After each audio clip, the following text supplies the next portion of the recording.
day, all the Niner gang. Hope everybody's doing great today. Starting out the show again, that was postponed last night, of course, with the news on Damar Hamlin, the situation that happened with him. Still, you guys, if you can check across the bottom of the screen, continue the prayers for him, man. I know not everybody is sure whether prayers work or not. My standpoint on it, if for better or for worse, it's better to have it and not need it than need it and not have it. So we might as well do it, man. Really still praying for his family, but I feel like we got a little bit of good news on it that before I don't think my moderators are in here yet, and we already got some bots in here. These jerks. Uh but anyways, last bit of news that I heard on Damar Hamlin, if you guys haven't heard, was um, they got him back to his normal vitals, and he was actually awake. They put him back to sleep and put the tube down his throat. Now, what they mean by awake, I don't fully understand, because they're having to help him breathe with the tube down his throat. So, at least they've basically gotten him to a stable standpoint of normal vitals, at least. Another guy to keep in your guys' prayers is Jeremy Renner, 49er fan, very famous guy from the Avengers, also known as Hawkeye, the guy that shoots the arrows. And yeah, he had a snowplow incident by his own truck. He was basically hit really hard in the chest and his legs. So he basically is in the same situation as Damar Hamlin right now. He's undergone 2 surgeries and is in stable but critical condition still.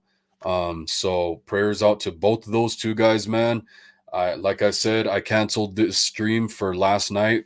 I was gonna do it last night around 8:30 Mountain Time, and once the news started pouring in and the situation came in on Damar Hamlin, I couldn't find myself doing a stream about the 49ers and not putting attention on what the situation was going on around, that basically stopped the whole football world and really people outside of football as well. So we got Alberto Soto in here, says my prayers out to DH and his family 100%. And Cowboy Angel, thanks for being here as well, says yo. Hey, what's up, guys? Glad you guys are here. Glad to have you guys here. Would love to hear everybody's thoughts. We did the post game show after the game, the 49ers versus Raiders. And there were some people that didn't get to get their thoughts across. We went over a lot of stuff, and we had a pretty big panel that night. So I feel like things went a little slower than usual. So hopefully we can get through a lot more topics today and just kind of bang them out. But yeah, man, way more competitive game than I thought it should have been. But here's the great thing is we found out that the Saints beat the Eagles. The 49ers have the number 2 seed and still have a shot at the number 1, right? If the Eagles lose this week to their division opponent, the Giants, which allegedly the coach is going to not be resting his starters. So that bodes well for the 49ers, that the Giants are going to be giving themselves the best chance to win this game against the Eagles. So I'm really looking forward to that. The tough part is that they're going to be playing at the same time as us. So we might have to do some screen flipping and stuff like that, kind of if you're in a sports bar, watch the Niners game on one TV and keep looking at the score on the other TV for the Giants and Eagles game, man. But yeah, the number 1 seed hopes lies in the hands of the Giants. And no word on what's his name, Jalen Hurts just yet, the quarterback of the Eagles. I haven't heard anything just yet outside of doubtful. So I'm assuming he's day to day now. And the 49ers themselves have some injury news that we're going to go over right now. First and foremost, I think Greenlaw he's one of them for sure with the back injury. The status is still unknown. They're still doing tests on him and stuff like that. So he's kind of just day to day. I don't think he's going to play this week. So we'll see how that goes. I would not play him this week. You got another two great linebackers right behind him in Flanagan Fowles and Aziz Al-Shaair, first and foremost. So those guys are really good. They're really promising. So I would just rest Greenlaw for the playoffs. You know, if you're afraid of him being rusty, it's not going to matter because Aziz Al-Shaair can. He's shown that when he's on the field, that dude is a straight baller, man. So that gives time for Greenlaw to not have to rush back and freak injury, getting friendly fire, getting hit by his own teammate. So hopefully he'll be back sooner than later in good health. Other than that, we got Aaron Banks with a knee and ankle. He's doubtful for this week. I would just rule him out completely. Brunskill's a very solid guy who actually stepped in for him to finish out the last 50 snaps of the game versus the Raiders this last week when Aaron Banks went down with the injury. Brunskill, who has been rotating in and out with Spencer Burford to split reps with him at right guard, is now taking Aaron Banks' spot. So there's been speculation. I know some people are asking about Jason Poe, who was a guy that in training camp really showed some really promising attributes. A lot of good signs from him. He's a pretty small guy, but man, for his size, he does a really good job. So we got to see some of his play in preseason. It's really promising, and so he's got to be ready to step up. I think that's going to be the next man up, and Brunskill is going to be taking that position for now.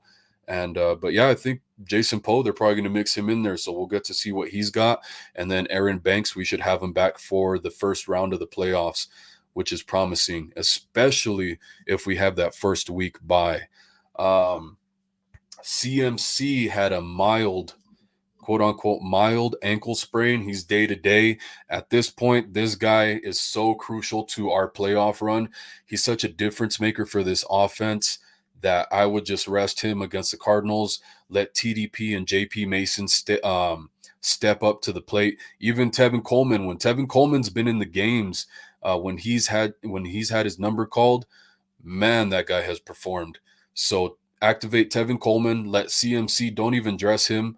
I don't think you're going to need him against the Cardinals. We blew the Cardinals out with Jimmy Garoppolo, and we've been blowing teams out with Brock Purdy so bad that I think the one with Garoppolo was, I wouldn't say a fluke, but that's not really something that typically happens. So if Jimmy Garoppolo could do that to the Cardinals, just imagine what Brock Purdy could do, aka Glock Purdy. But yeah, so CMC, I would rest him, man. He's a vital piece of the offense. Something that if we end up, especially with the number one seed, I know a lot of people are going to think that he's rusty and everything, but we've relied on him for so long as soon as he's gotten here. And the big question with him was, and a lot of people did not like the trade because they said this guy never stays healthy and whatever. Well, he was relied so heavily on in Carolina that I thought right here in this offense where he wouldn't have to be relied upon so heavily, especially with Jimmy Garoppolo not being the quarterback anymore, that he has a better chance to stay healthy. Now you got these young kids stepping up too, JP Mason and TDP, who have great potential as well. They've shown they can manage, they can get the job done very well. And Elijah Mitchell might be back for this game this week. So Elijah Mitchell, he's another guy we're going to talk about too as well, because him and Deebo Samuel are going to be they're practicing this week. And then if you activate Tevin Coleman, that's all the more spots you can fill. But even Elijah Mitchell, he had the sickness. I'm pretty sure he's going to play, knock off some of that rust before the playoffs. His practice window was going to be opened last week, but because of the sickness, he had to overcome the sickness first and then come back. So I'm sure his health when it comes to his body is doing a lot better. He has a better chance to play this week. Albert Soto, I'm assuming he's talking about CMC, Christian McCaffrey. I say you hold him out for the playoffs. I agree 100%. And what's up, Tony Montana? Good to have you in here as well. My bad, I forgot to shout you out. But yeah, good to have you guys in here. I really appreciate it. Give me some of your guys' thoughts on the game that we just had against the Raiders. Like I said, I was gonna have the show for everybody who didn't get to tune in on Sunday or didn't get their thoughts across on Sunday. They can chime in a little bit. And if anybody would like to call in and give their thoughts live through video or just an audio phone call, you guys are more than welcome. But let me know so I can throw the link in the comments. Tony Montana says we got depth in the running back room. Rest CMC 100%. He's going to be vital to the playoffs. So that's how I'm seeing it. When it comes to Debo, I think he's going to be on a pitch count. So we'll see how that goes. Can't wait to see him back in this offense, man, because this team has been putting up points like 35 points a game on average, typically outside of that Seahawks game. Since Brock Purdy's stepped in at quarterback, the 49ers have basically averaged 35 points a game. Like I said, outside of the Seahawks game, was the one game that was 21 points. And those are tricky, right? And those are division games, so that's a little tricky. And I guess that kind of, I guess I'll talk about that a little bit too. If you guys haven't heard on my show on Sunday after the game, the post game show, I mentioned how, I guess the Seahawks, they still have a chance to make it into the playoffs if the Lions, uh, if the Lions, I forget what it was. I forget if, yeah, if the Packers beat the Lions on Sunday, this coming Sunday, the Seahawks are in the playoffs. So let me know how you guys feel about the Seahawks facing the 49ers in the playoffs if by chance that were to happen. A third time around, we mollywopped the Rams twice last year. And of course they played us tough for the second game of the season, just like the Seahawks did this season. And then when it came to the NFC Championship, I know the playoff seeding is different this year. The Seahawks would have to travel around and kind of make their way through the NFC playoffs. But I mean, I don't really see that happening, but any given Sunday, man, I'm sure a lot of people did not see the 49ers making the run through the playoffs that they did last year. A lot of people were just wishing on a prayer. And yeah, man, let me know what you guys think. How would the Seahawks do in a third matchup this season against the 49ers if by some chance that were to happen? I think it would be a tougher game, especially with the recent defensive woes that the 49ers have been having. That a lot of people talking about D'Amico Ryans is getting exposed and stuff like that. So pretty curious about that, how that would end up playing out. But we got my boy Brian Colpin here as well. And good to have you in here, bro. Like I said, if anybody wants to call in, let me know. For anybody who's new to the channel, please throw 4 flames in your comment, 4 flame emojis in your comment /question, so that I know that comment or question is specifically for myself or whoever calls in as well. All right, Brian is asking for the link, so I'm going to drop him the link right now. So another thing, Hufanga, I'm going to talk about Hufanga, man, because a lot of people are talking about the defense, of course, right? So Hufanga's given up his 6th touchdown this season. This is something I talked about since earlier in the season. I'm sure a lot of my regulars here on the channel are probably tired of hearing me say it, but for anybody who's new to the channel, this is Hufanga's 6th touchdown given up. I said it. He came into the season. He was hot, man. He was a hot commodity. He was making plays left and right. Dude was balling out, man. But there wasn't a whole lot of film on him out there. And I said, all right, guys, it's really cool, everything that he's doing right now, but I want it to be a sustained success throughout the entire season, through the playoffs, through the Super Bowl, all that stuff, and for years to come, right? He's given up 6 touchdowns now, man, and they're not pretty. He's getting beat over the top. He's a safety. Safety is supposed to be, that word indicates of what a safety is supposed to do. Keep things safe, not get beaten over the top, not let the play get out of hand. And so that's specifically what Hufanga's job is. Don't let anybody beat you over the top. Don't let plays get out of hand. And he's doing quite the opposite because he's getting trigger happy. He's getting a little too aggressive. And, it's one thing if he were making the plays that he was making earlier in the season, but we're not seeing that anymore because that would offset the touchdowns that he's given up. That's not the case anymore. So in my eyes, I'm starting to think that maybe the better tandem would be Tayshaun Gibson and Jimmy Ward at safety, and you put in Hafunga in certain packages. Like I'm seeing this guy. He's kind of like a linebacker, and he's a he would be a really fast linebacker, especially if he were to get bigger. But you can use him in that role like a kind of like a nickel linebacker. So let me know what you guys think about that. I think Tayshaun Gibson and Jimmy Ward, I think that would be a really great tandem at safety. Tayshaun Gibson does not seem to be getting beat the way Hafunga is. He's getting interceptions left and right. He's not getting caught with his head between his legs, I guess you could say. Hafunga is it's left and right. Now the good thing I will say is after he got caught for that touchdown by Darren Waller, we didn't really see it again. So that's good. I think he kind of checked himself mentally there. So that's good. That's good to see. That's promising. He didn't give up another touchdown in the game. So that's great. Now the other thing that lends itself to this is, of course, the 49ers are typically rushing 4 consistently, man. And it's getting pretty ridiculous. You're not getting pressure with 4, and everybody's talking about the secondary woes, and we can blame these guys. Like a lot of people are blaming Diamador Lenore. But really, in my eyes, even with Lenore, he's there in coverage. His coverage is really good. He's not finishing the play. You're putting him on guys, and I don't know why they're matching him up. They should have had Charvarius Ward, Mooney Ward. I don't know what was going on with that. They should have had him matched up. I'm assuming because he got beat for that touchdown, allegedly, by Devontae Adams. I still call it a push-off, and we can get into the refs and all that stuff too.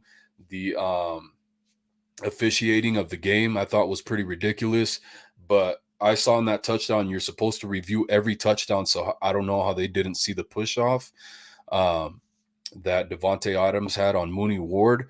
But outside of that, I don't understand why Diamador Lenore was covering Devontae Adams and Darren Waller.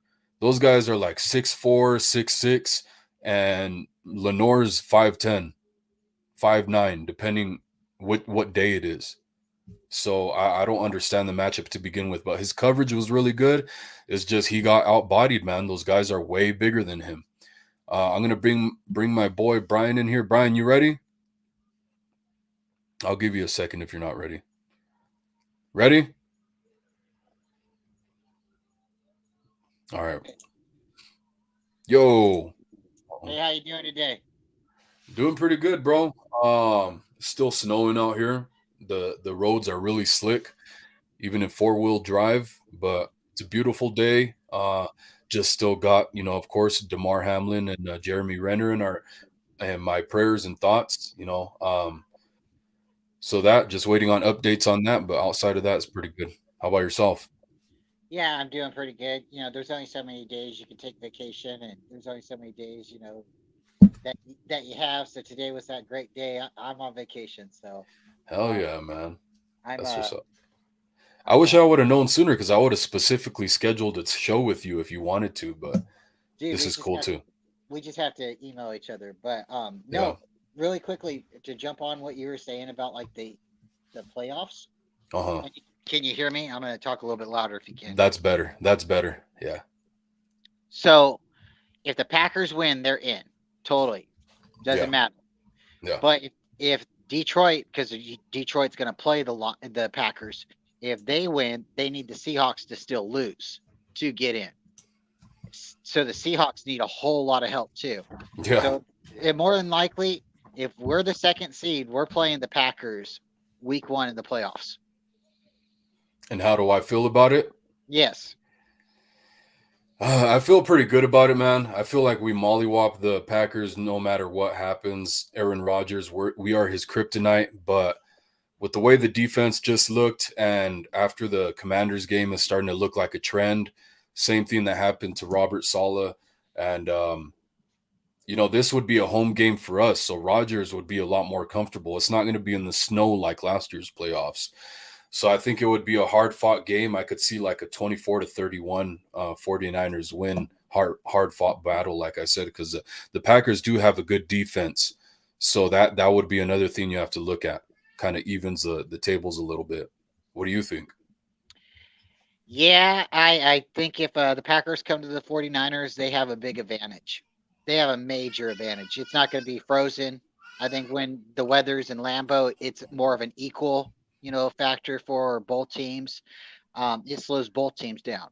So the Mm-hmm. physicality and all the defense, the better defense really shows out. It did last year, but for this year, man, if it's not like soggy wet in San Francisco, Levi Stadium, I don't know because like what? Okay, I had talked about it a couple times before. What is the 49ers' biggest weakness? I think everybody's saying the same thing right now. The biggest weakness, secondary. Boom. What lost us Yeah, the Super Bowl in 2019? secondary. I'm Boom. telling you. So it's what lost us the Super Bowl in 2012, It's a trend. So it's Yeah. not that we're not like ferocious enough or aggressive enough. It's we get maybe like too comfortable or something, or maybe somebody wants to go and try to help out, because you're like, hey, I can go and get up there, right? And then boom, you leave your guy wide open because you don't stay home where your guy is at, Yeah. and you blow your coverage, and then somebody gets open like Dante Pettis. Yeah, and that's part of it too. It seems like the 49ers are being kind of gun shy. D'Amico Ryans with adding more guys to pressure to blitz packages and stuff like that. Even quarterback spies because they don't want to play man coverage. Well, the thing that offsets that is you're creating more pressure. So the quarterback, the opposing quarterback has to get the ball out of his hands quicker. That'll help the back end because you're not getting enough pressure with four. And then really actually because Albert Soto brings up a great point right here too, something that I seen with the officiating. They were so flag happy when it came to the 49ers. But how often did you see in the slow motions, the highlights in real time, holding penalties on the Raiders offensive line that weren't being called on? Not just Nick Bosa, but Kerry Hyder, Jordan Willis, Armstead, everybody was getting held in this game. It's fucking ridiculous, man. It pisses me off so bad. So are you trying to say is there some kind of like you know conspiracy that is holding Bosa back from getting this sack pressure because there was several times we could have paused our TV and seen him getting whatnot, Yeah. and I mean he's really close to breaking that record, and like you're saying, like I looked at the penalties too, and the Niners had so many more penalties than the Raiders did for the amount of I think yards. I think it was 9-6, Hmm. 9 penalties to 6 or something like that. And I think when they showed I could be wrong, but when they showed that highlight on the TV, it was like the Niners had already had like 5 or 8, and it was like 60 or something yards already. And then the Raiders had like 3 penalties for like 30 yards or less than that. So I'm like, that's why we're getting our butt kicked right away because the offense isn't being stopped and they're converting, and we're getting penalties that's allowing them to convert. So is the Yeah. defense that bad, or were they just getting flagged for calls? That too. I think it was a tandem of both things, combination. I'm telling you, the penalties that should have been called on the Raiders were not being called, and they were calling us for bullshit stuff. Like even Kittle's stupid little holding call that they called on him. That was complete bullshit, man. God forbid a man knows how to block. Elite Yeah. in an elite status, man. Well, Man.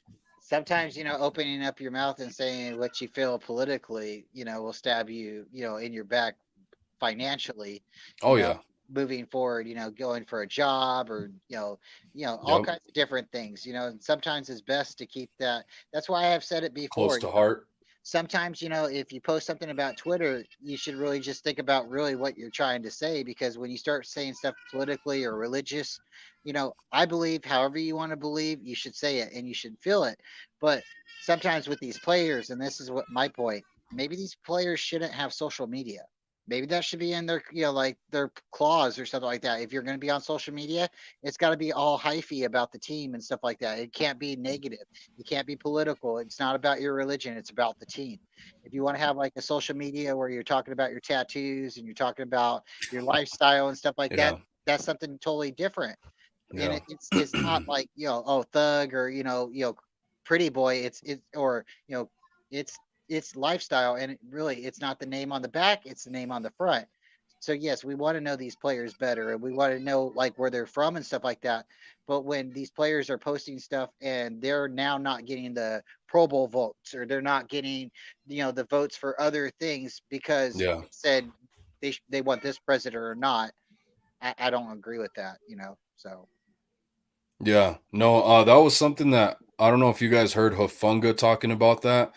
How as soon as Troy Polamalu agreed to take on Hafunga as an understudy, he told him the first thing he told him was, "You have to get rid of all your social media, or I'm not working with you." And Hafunga did it all through college. The beginning of his career through college, he did it, and now he's back on social media. So maybe he should get back off. But I mean, he's doing good, man. What do you think about? I think the 49ers should take a really good look at rotating the defense. They've had success, man, but I've called for Jimmy Ward to be back at safety for a long time. I think he has no business being at nickel. He's done a pretty admirable job for a safety going down to nickel, but he's not a nickel at the end of the day. He's still getting beat left and right. That wouldn't be the case if he was at safety. It'd be different. I understand he's not on every play, yeah, because he's at nickel right now. So Yeah. what would you want Gibson and him to rotate back and forth every once in a while or something? No, I think you put the two best players back there, the two most disciplined and best players on the field, which would be, and I saw that the 49ers have been having five safeties activated. um, they were activated in this Raiders game. So they had Tarvarius Moore, George Odom, Tayshawn Gibson, and really, Jimmy Ward is considered a nickel corner, but really he's a safety. And Tayshawn Gibson. That's five safeties they have activated. I think you put the two best guys back there, though, Tayshawn Gibson and Jimmy Ward. Jimmy Ward, great coverage guy on tight ends, just a great safety overall. Tayshawn Gibson has stepped up to the plate, played really disciplined. He's not getting beat over the top. He's getting interceptions without being caught with his head in between his legs like Hafunga is. And that's the thing I bring up with Hafunga is like, at the beginning of the season, it's cool if he gets beat over the top every once in a while because he's offsetting it with his big plays that he's making. He's not making those plays anymore. And I said that would happen at the beginning of the season. We have to wait and see whether his aggression would turn the table on him and kind of shoot him in the ass. And sure enough, we're seeing that the film is getting out there and teams are taking advantage of it. Clearly. So okay, if he doesn't play nickel and you would like him to be rotated more in safety, who would play nickel in your opinion? Um Demo or Womack, whoever's better in camp now. I'd I go for really like I really like Womack, man. And yeah. Lenore, I really like him too, but he's a victim of his own physique. He's too small for that outside corner spot. He's really supposed to be a nickel. And same thing with Womack. They're the same size. So I would look at putting that veteran that we signed not too long ago that's had a chance to kind of go over the defense. Since we play so much zone, it favors, just like it did with Richard Sherman, it favors Janoris Jenkins. So him, even Dante Johnson is bigger than all those guys. Janoris Jenkins is 5'10", and Dante Johnson, which is the average size for all these guys, um, Womack, Lenore, and Jenkins are all 5'9", 5'10". Dante Johnson, who can play safety, outside corner, nickel. If he can play nickel, he can play outside corner, damn straight. And he's 6'2". Okay, I got a real solid question for you right now because Mm-hmm. I'm like 5'7", Uh-huh. and I know you used to play wide receiver. Yes, So sir. what is the deal with like 5'9" cornerbacks going up against 6'4" wide receivers? I never understood it. I've caught passes against guys that were like 6'4" and I'm 5'11", but it's a timing thing, and you got to know, like, if you don't think you're going to catch the ball, you have to at least have the awareness and that quickness, train of thought, to where you're at least going to bat it down. Don't try and fight with it if you can't fight it. If you don't got a fighting chance, you have to bat it down, which is, the issue that Kittle had, which is the issue that Lenore had in this game. So yeah, man, it's But tough. It's it tougher when you're shorter, but it can still be done. But it does seem to be like that. Like wide receivers would be typically like 6'4", going up against a corner that might be 5'9" or somewhere around there. And it seems to be a very equal, favorable matchup for both of them. And it seems to be Mhm. when it's flipped, and not to put any short wide receiver down, but it seems to be when it's flipped a little bit, it's the same kind of equation, because the tall wide receiver is usually better, but you got a Mhm. short corner who can get underneath, and then you have a tall corner who might not be able to get underneath that short wide receiver. So I think it's interesting, but I don't necessarily see, like, when it's a 6'4" going up against another 6'4", that it's a good Mhm. matchup. It seems to be, and that's just maybe my opinion, but um, It's an agility matchup is what it is because the guy that's opposite of the wide receiver has to be quick enough, agile enough to be able to keep up with the footwork of the wide receiver and be able to correct himself if he gets a little off. And typically that's the smaller guys. They can correct for mistakes, being a little off a step. They can make up for that with their quickness. Now, when it comes to the catch point, that's a little different. When it's not in front of the receiver but up high, that's where typically you'll see the receiver or the tight end catch the ball, is because the ball is put up where the corner can't reach. So Lenore, his coverage is really good, but he belongs in the nickel spot. He's a that, little too small. that answers that question right there. So if we can rotate Jimmy back and forth, we can put Lenore right there at the nickel, and then that Yeah. that favor that holds up Lenore, because everybody seems to like Lenore out there. So we just need to find the right spot for him. Yeah, he's really good, man. I mean, people are bashing on him. They're forgetting he had pass breakups against Devonte Adams as well, and nobody's remembering that. And even on that, like, what outside of that bullshit catch that Devonte Adams had allegedly, that's after the review that the play stands, it wasn't a catch. Outside of that catch, what did Lenore give up? The catch to Waller and maybe one other catch to Devonte Adams. Outside of that, it was pass breakups. Yeah, and the Waller catch, that's just oversized over matchup. Well, no, That's same thing with Devonte Adams. He's like 6'4". This guy's 5'10". But So that's the Waller is more like a Vernon Davis hitting you. That's huge. Where yeah. Devon, I mean, Yeah. like, Yeah. maybe just a little bit of weight distribution, but that's where you want Jimmy Ward. I would say, but Yeah. 100%. That's exactly why I think he should be at safety. And I don't they had Jimmy Ward on the other what's his name? Renfro? yeah. They had him on Renfro for most of the game, which was another weird one. And he ended up getting a catch. Jimmy Ward got beat a couple times. But yeah, man, I think that's the way it should go. You guys let me know in the thoughts. Remember, if you guys have a comment or question for me, or me and Brian, or just Brian, please put 4 flames in your comment, 4 flame emojis in your comment if you could. If you can't, let me know as well. I'll try and find it. So Um, here's a question for you, if you don't, you don't mind. no, of Do you course. Go think ahead. do you think Carr or Stidham would have really mattered? I Yeah, think the way the defense played, and I think if Carr would have came to play, I think we would have got the same game. probably. Carr's not bad, Yeah, no, he's good. He's similar. He probably would have been able to do things in the past game that Stidham didn't do, but Stidham did things in the scramble game that Carr probably wouldn't have done. So I think it would have been a pretty similar game.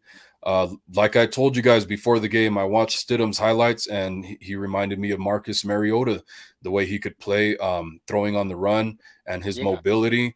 And Marcus Mariota gave us problems. Sure enough, we saw it happen. And Marcus Mariota was with the Raiders last year. So it's just all playing its own little effect on how the game played out. Isn't that Yes. crazy? And I don't understand why the defense would admit to saying like they give them open lanes to run through, and they just didn't. They just really didn't count for them. I would imagine if Carr would have been there, they would have done the same thing and not give him big lanes to run through, and just sat down and tried to play coverage. But um, I'm just really surprised with the whole effort. I don't know if the defense was sleeping or if they were just over aggressive, because it did seem like Fred really wanted to try to put a statement out there. It seemed like Bosa was really trying, but we didn't have much out of anybody else, and that's my opinion. And that's the thing. They were giving up the contain. You got four guys on the line and they're all going like this and leaving the middle wide open. I love Bosa's honesty about it. He was critiquing the defense, and he's like, because they asked him about Stidham, his mobility, how he was able to scramble and stuff like that. And he said, with the lanes we left, Tom Brady could have navigated through all that stuff too as well. So he could have had the same success. So it's just the defense they need to get on themselves. The D line has to stay disciplined and keeping contained, because that was Stidham. What happens when you go against a guy like Jalen Hurts? Even Aaron Rodgers, man. Aaron Or Rodgers can still gas you. or Minshew. There you go. I mean, I'm saying he put up 30 something points against the Cowboys too. So it's like, Yeah. at this point, if any team is going to be successful against the 49ers, they're going to have a mobile quarterback who can dink and dime. Yeah. So Shout out to the Saints again. Shout thank out you. to the Saints. I got a buddy. I got a buddy that's a Saints fan. I haven't thanked him yet. Yeah, and But I I want to say thank you to the Giants. Make sure you get it happens. don't jinx it. No, no, no, no, no. But go Giants. Yeah. That's my second favorite team this week. So Yes, sir. Yeah, man. Shout out to Bosa for trying to keep discipline within the locker room on the D line and being a leader. He's another silent killer. Doesn't have he's not a man of a lot of he's a man of a few words, but what he says, it really counts. And it's pretty funny sometimes too. But dude, I want to get your thoughts on the adversity, man. This is the second time, only the second time in Kyle Shanahan's era with the 49ers that trailing by 10, the 49ers have overcome that to be victorious. And Brock Purdy, that was one of the big question marks with him. Can he lead game-winning drives, 2-minute drills, stuff like that? And it was beautiful. I really liked it, man. Really, you could say he led like 2 to 3 game-winning drives that the defense kind of just gave up more scores. well, I think honestly, there's a mentality right now with this team and 10 points or the number 10. There's a mentality, and whether or not Mhm. it's a good mentality or a bad mentality, losing by 10 doesn't help us, or leading by 10 doesn't help us, or even maybe 10 as quarterback. That Yeah, that that could just be something, right? yeah, But this whole team, it's just one of those things. I never really felt like we were really leading or losing at it was the offense went out there, they scored a touchdown. The Niners got the ball, we scored a touchdown. The Raiders scored a field goal in the first quarter. That's what was the difference. Second yeah, quarter, we scored a touchdown. Third quarter. So at one point it was 21-24 before we missed that that kick. So I mean, I never really felt like we went for that kick. I never felt like we were really behind so much. It just the offense wasn't out there and the defense wasn't stopping. Yes, we had to come from behind. Obviously, we were hmm losing, but it wasn't in the mindset like we are losing right now. It's no, we just need the ball. We haven't got our chance yet, and that's what I kind of got it out of the team. Is the team's like wait until we get the ball, wait until we get the ball. So I think that's one thing that could be said for Purdy, man. Not only just the adversity, but One thing we've talked about all year is Jimmy Garoppolo led offense doesn't put pressure on opposing teams to have to score. Brock Purdy in the offense does. Now, Jarrett Stidham, he threw 2 interceptions. What you're talking about, the 49ers defense makes the Raiders settle for field goals, and it comes down later and bites them in the ass because the 49ers, we were pretty confident they can continue to score points. They kept doing it. So they were pressuring the Raiders to have to score. That led to mistakes from Stidham. He threw 2 interceptions. And if he doesn't throw those 2 interceptions, they probably win the game, unfortunately, which is, yeah. So Yeah. let's see if we I'm have. Go ahead. I'm actually really happy, Robbie got put into the position that he got put into because now he needs to kind of like wake up. And Check himself. there's been a couple times this season. Now you got to look at the stats and stuff like that because stats do matter. If you haven't kicked over 30 field goals, where Robbie has kicked over 30 field goals, Mm-hmm. and then you got to look at his percentage after that. And then you also have to look at how many field goal kickers have had a blocked field goal this season. Robbie's had two. So that there it is a combination, thing. It's when the snap happens, the line has to hold up, and the kick has to happen, right? The hold has to happen. It's not just about the kicker just going out there and swinging his leg. Yeah. Um, so I mean, like, and then positioning and stuff like that. That's all about being comfortable. But for him to miss this kick, right? Yeah. This is just my thoughts. It's like a quarterback going out there and throwing the interception at the end of the game. His Yeah. defense holding up and saying, "All right, we're going into overtime." Everybody's saying, "Let's go play football," and then your quarterback going in and scoring the touchdown. That's what happened to Robbie Gould. Except he missed the kick. He didn't throw an interception. He missed the field goal. His team got the overtime, went down the field, and he was able to be that Hall of Fame kicker, that he's supposed to be. Yeah. I think you're right about that. Another thing we've been talking about is, teams figuring out the cadence, opposing special teams, and getting off the ball really well. It's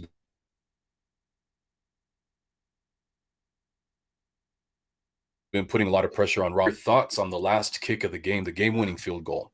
Because I felt we should have continued to run it down their throat until fourth down and then kicked it. I think with what had just happened, I know it was a shorter field goal this time, and Gold is, the miss was pretty uncharacteristic of him. And actually, I was going to bring something else up. That's why I was kind of laughing because you reminded me of when I was in the sports bar during the first kick before overtime. Um, there was guys in the bar screaming out, "Laces out!" And that matters. Yeah, That really does matter. It's yeah, the same yeah. thing. So if you've ever thrown a football, which I imagine you have, right? Of You course. you you grip the football, and there's a certain way you feel comfortable about gripping the football. Hmm. Most quarterbacks, most people will tell you to grip the football with the laces, and you can adjust your angle from the positioning of the laces and the paint on the football. And then, Yeah. depending on the size of your hand, you can throw a pretty good spiral. The same thing with kicking a football. If you kick a football and you kick it where the laces is at, you imagine your toe or the whole top. If you kick with the top of your foot or if you kick with your toes, that has a big difference too on what type of kicker you are. So if Hmm. you're kicking against the laces where you're normally going to be kicking against the flat portion of the ball, so yes, laces out definitely is a kicker's friend, and it just totally helps. And if you really go back and look at that kick too, it was on the left side of the hash. He pushed too far to the right. Yeah, he It, did. maybe it was the way he delivered. He wasn't directly centered on the ball. Maybe he got like a little bit of a twisted ankle when he went to kick. Because I've kicked. I was a kicker, and Hmm. sometimes if my ankle wasn't like locked up when I went to kick, it would push me to the other side. So maybe that's what happened with him. Again, there's no excuses. He's a professional. He's a 40-some-year-old man. But Yeah. I'm just throwing it out there. When they did agree, it would have been nice for them just to punch it in or intercept that ball and just run it all the way into the end zone. Then we don't have to worry about it. Yeah. But you notice at the end of the game too, when the offense got the ball, they put him center in the center right there, and it was like a 5-10 yard extra point. It was just like boom, right down the middle.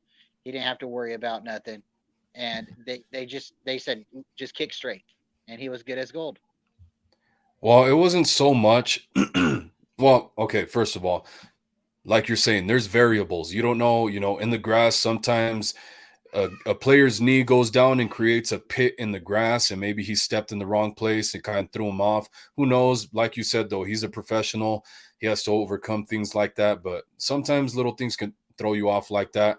I think, whatever. I don't know. I'm gonna let that go. But Yeah, there's no excuses. that, That's your yeah, job to go out there and make the kick. You're a yeah, kicker. What do? yeah, You make kicks. Nobody cares. Nobody cares anything until you miss. When you miss, that's when we get to complain about you. So yeah. Hopefully, it woke him up, like you said. Yeah, the I'd one rather it thing. happen now. Sorry again, but I'd rather it happen now than the playoffs. Yeah, 100%, man. Everybody, please let me get your thoughts real quick, because I'm gonna go back to the question I asked Brian a little while ago, because he brought it up, and I want to make a point about it, but about the score to win the game in overtime. I want to know how you guys feel, because in my opinion, we had 3 downs to try for the end zone. After what just happened with the field goal, I think you take advantage. I know you're risking a chance to fumble, this, and that, but that's the running backs are aware enough to know that that's where you clench onto the ball like it's your baby, like you're holding onto it for dear life. Just give yourself a chance to punch it into the end zone, and not risk missing the field goal. Because if you do that and you miss the field goal, the Raiders get another shot offensively. Um, so you guys, give me your thoughts with the four flames in it. I got my boy John Jay backstage. We're gonna let him in, but I'm gonna answer some of these comments real quick first. Where's the one that I saw? Oh yeah, here we go. Albert Soto. Says I really believe New York Giants will come out hard and beat Philly, and we will get that number 1 spot. I think so too, man. I think they have a little chip on their shoulder. They want to be recognized as a competitor going into the playoffs, and especially against a division opponent, and those are always tricky. So I'm really rooting for the Giants in this one, man. I really hope they pull through.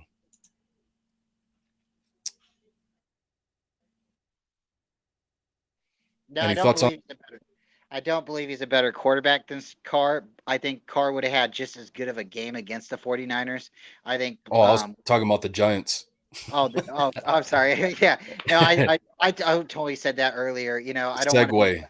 Okay. Yeah, All the right, you're good. Giants are gonna. Man, dude, that's my second favorite team this year. This week. Okay. Where the hell did they come from? But yeah, go ahead on this one. Go ahead. So this one right here, I totally believe Carr would have had just as good of a game against the 49ers because he's a good pocket passer. He can throw the ball. And he would have been able to do like what Aaron Rodgers has done to us or other good passing quarterbacks. Stidham, he had a great game against us, but he had a good coach that he's been very comfortable with and has had several years to be with. So I think that continuity right there, that's what threw Stidham out there for us. He could be a good quarterback anywhere else, but I think him being with, Josh, the quarterback, the Daniel, the Raiders coach. I'm blanking his name right now, Mm. but they have a good continuity. So, I mean that'd be like the Niners going somewhere else. Kyle taking Jimmy somewhere else. He knows how to play with Jimmy. You know what I mean? Yeah. Albert Soto, he says, do you guys really think Jarrett Stidham is a better quarterback than Carr? No. I just said, he has strengths that Carr doesn't have, and Carr has strengths. Carr is a better pocket quarterback than Stidham. So he would have been able to dissect the 49ers defense from the pocket a little better than Stidham did, I think. But, mobile quarterbacks are kind of the Achilles heel of the 49ers defense, is a trend that we're seeing this season. You got any thoughts on that? Well, actually, welcome real quick. Welcome my guest real quick, Mr. John Jay from the 49ers Ultimate Report. How's it going, bro? Yeah. Thanks for having me on. First time showing my face on your stream. I got some extra time today, so I can show my face to Hell yeah. your fans, so now they know how I look like. And of course, my boy Brian. Shout out to my boy Brian, who's always in here. Since it's not after dark. Yeah. Got to catch him early in the day. Yeah. Yeah. The freaks come out at night, not. Oh wow! I heard that. Have you heard? Do you have any thoughts on this about Jarrett Stidham and Derek Carr, the quarterback comparison? I just think when it comes to Stidham, he knows his offense. He's been working on it for 4 years. Because he spent 3 years with New England, and now he followed them to the Raiders. So he's been playing in this offense. That's why continuity, that word, why he looks so good on us. But let's not forget the Niners did not play good on defense. So let's not say, oh, he had one good game, because the next game he can have 4 turnovers. You never know what can happen. And when it comes to Carr, like I've had this debate a million times. Even Brian has listened to me. Carr has his strengths and he has his weaknesses. And one of the things about Carr is that the reason he's been with the Raiders for so long, he's a good quarterback. It's just that the Raiders, in their history, they're not considered, one of the smartest franchise putting their talent around, Carr. So I wouldn't go that far by saying that, Stidham is going to be way better. I just think that he knows the system very well. Maybe, that's the guy, could be for the short term, maybe the long term, we don't know. But again, our defense did not play really well on that game. And at the end of the day, he's probably going to start the final game of the year. I don't know who they're playing, but if he does play really well, then, maybe that would say probably he's going to be the guy next year. But, I've always been I've always felt bad for Carr. He should have left that organization years ago, but it shows you how he's like, I'm going to stick it through. I'm going to, continue to do what I got to do. Because in the last 3 years, his numbers have been really great if you look at his stats and what the numbers say. But this year, I don't know why he's not been playing well. But that's just my thoughts on the Carr Stidham situation. I don't feel bad for anybody on the Raiders. I can't stand that organization, the curse they have. I love it. I thrive in their demise, man. I love it. That's Carr's fault for sticking with them. He should have known better he should have gone to another organization. That's his fault. He shot himself in the foot. And it seems like he's going to get his chance this year. So there you go. We'll see how he does on another team. He's probably going to the Jets, I would think. Some people say the Colts. Depends. He's probably going to be the first one to go, and then Jimmy Garoppolo maybe would be next. We got CG Ruthless in the house as well. 49ers Talk. You guys, everybody go check out his channel as well. He's in the house. He's also backstage. CG, if you could just wait a few minutes. I don't want to have too many people on at the same time. So we're gonna let me jump out. Let CG Okay. come in. All right. And I'll be backstage hitting everybody up with questions and comments and throwing out special team jokes, right? All right, bro. Sounds good. Well, yeah, Thanks for CG. having me on. And everybody like and subscribe to all these guys coming on. All right, you guys have a great day. Go You Niners. too, bro. Thanks for coming on. Well, CG left for a minute, so we'll see when he comes back in, because he popped out a little while ago. But let me see. This is something that I talked about earlier. I don't know if I got your thoughts on it, John Jay, but Cowboy Angel brings it up. I was surprised, TBH, to be honest. Kyle went with the kick right away instead of basically trying to run up the gut and aim for the end zone. On first down, he just kneels the ball in the center of the field to get a good kick position. What do you think on that? Yeah, Brian just left. I wanted to get his thoughts, but when we got the interception, it was taken all the way inside the 10-yard line. The penalty had the distance to the goal line, and they could have tried to run it, see if they can score, but I still feel that they had the first possession, they didn't score, then the next score wins. That's how overtime rule is. That's just how it is. The overtime rules is very weird and confusing, but it's very simple. If the other team doesn't score, then you can score just a field goal. That's how the overtime rule is. And when we got down there, we technically didn't really need to get a touchdown, and we just needed the points to win the game. But I still feel that why did he take a knee? And that's why they were setting him up properly to kick the ball. And at the end of the day, like I said, no disrespect to Robbie Gould. I know he did miss the kick, that we should have won in regulation.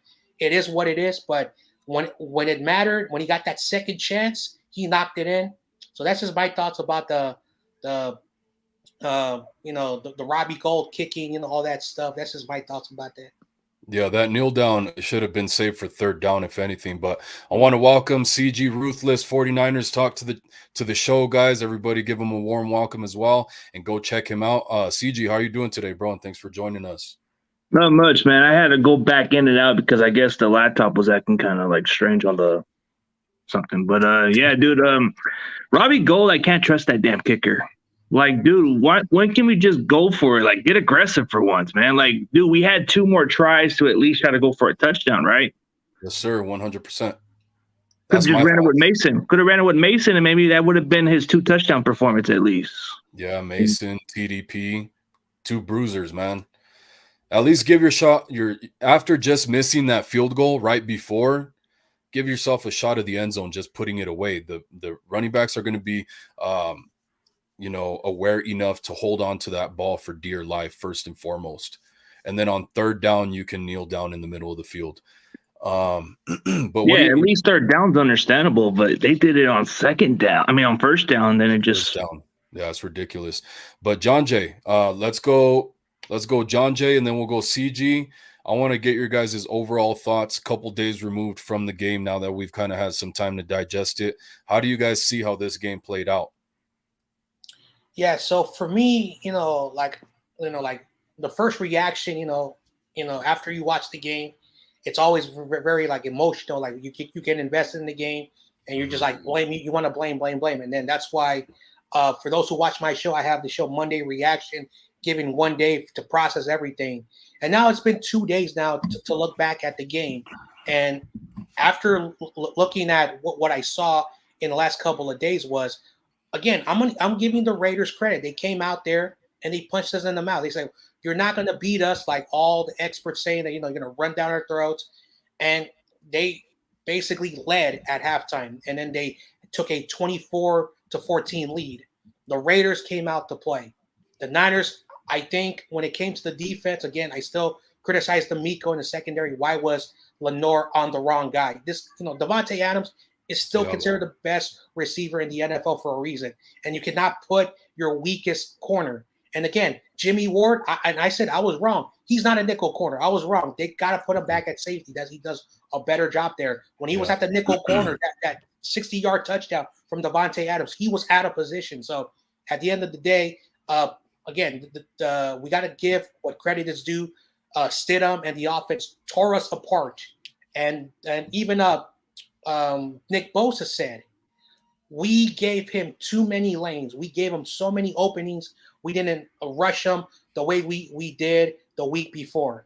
But again, watching the offense, the composure of and I uploaded a video on my channel just yesterday where Lorenz O'Neal, a former Charger, said, look what Brock Purdy did against Mason Crosby, how he rolled out. Jimmy never did that. He rolled out and threw a first down. Then on that touchdown to Kittle, he rolled the other way.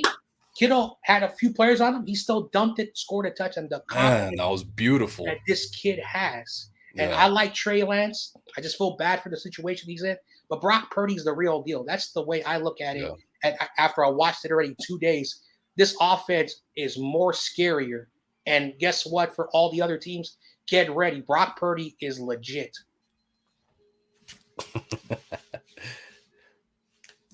CG, your mic is muted. Oh, no, I was going to let John Jay and them talk, man, because I didn't want to have some noise issues. But, yeah, dude, Brock Purdy does give you a little more of a move out of the pocket. He'll take his time. Even if he gets pressure, you see him try to give it to the receivers, just like how John Jay explained it. Like, Max Crosby was on his face, and he was able to escape from him. And he didn't even get a single sack on Brock Purdy. Like, I don't think none of the defense got a single sack, right, from this game. Yeah, I believe so. And the awareness, even in other games, I'm sorry to interrupt. Just to take sacks when you do got to take sacks, when that's the smartest thing to do, throw the ball away when it needs to be thrown away too. That's another good thing about his game. Sorry, CG. Go ahead. Oh, no. But like you said, his awareness is outstanding. Like, he'll try to throw it away before he gets sacked. But, yeah, Lenore's been the weakest link as far as I'm concerned. Like, why do we even put him in the matchup with Adams? That should have been Travarius Ward on him all day. You got to put your best corner against the best player, or else this is a mismatch. Let me ask you a question. Just from going into the playoffs, should you be concerned about the Packers? They might have some film they might want to expose on Lenore, man. They might get that blueprint, and Rodgers is coming hot, man. But I think we have a better chance to beat them, but I wouldn't oversleep them, man, just like the Raiders did to us, man. Do you guys feel like this is concerning if a hot team like Green Bay comes in and we play at home? 100%, man, because you're playing with fire, man. Aaron Rodgers, first and foremost, that's an elite quarterback. The Packers have a good defense on the opposite side of the ball. Then they started out the season kind of like the 49ers, where they're just losing games. Maybe they shouldn't have been losing, but Rodgers didn't have that chemistry with his receivers yet, with Christian Watson, a young guy. Now all that stuff is starting to fire on all cylinders for them, man. And our defense is showing weaknesses. So unless we get that stuff cleaned up, man, if we were to play the Packers in the playoffs, I'd be a little worried. I think it'd be a lot closer than it has been in the past, because it would be a home game for us as well.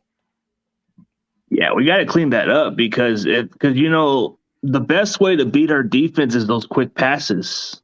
So it's like we've seen it from Kansas City. We've seen some other teams try that, and it's not worked in some extent. But if they keep using that blueprint, man, that can be scary. And this is where Brock Purdy has to step up. And okay, a lot of people were criticizing, can he come from behind? And we just saw that. So that answers the question right there. He did come from a 10-point deficit and actually won this game in overtime, even though it could have been in our favor to close that fourth quarter. But he did prove to come from behind and showed that poise and showed like he wasn't like pissed or worried. He just came back with different confidence. Yeah. Well, the thing is, the bread and butter of the defense seems to be like letting teams march down the field. Of course, you want to stop them if you can, but the biggest thing is not giving up the plays over the top, which now they are doing. So now it's screwing everything up, because it's okay. You can let the opposing team march downfield, but when that field gets condensed in the red zone is where the 49ers really show up as a defense, because that field is compressed. But now they're allowing long touchdowns over the top. So it's really hurting them. John Jay, you got any thoughts, man? I know we haven't let you talk a little bit. That's okay. It's always good to listen to different perspectives. So yesterday, I was on another show. We were discussing the situation. The Lions, the Seahawks, and the Packers. Like for whatever the reason, Kyle Shanahan, has owned LaFleur in the playoffs. Don't know why it's happened, but that streak eventually, it's going to end. I don't wish that we lose, but when I look at a team and by order, like who I'm more worried about are the Seattle Seahawks, because, they know us very well.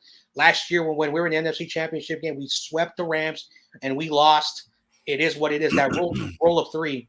I would like to see the Lions. I want to see the Lions.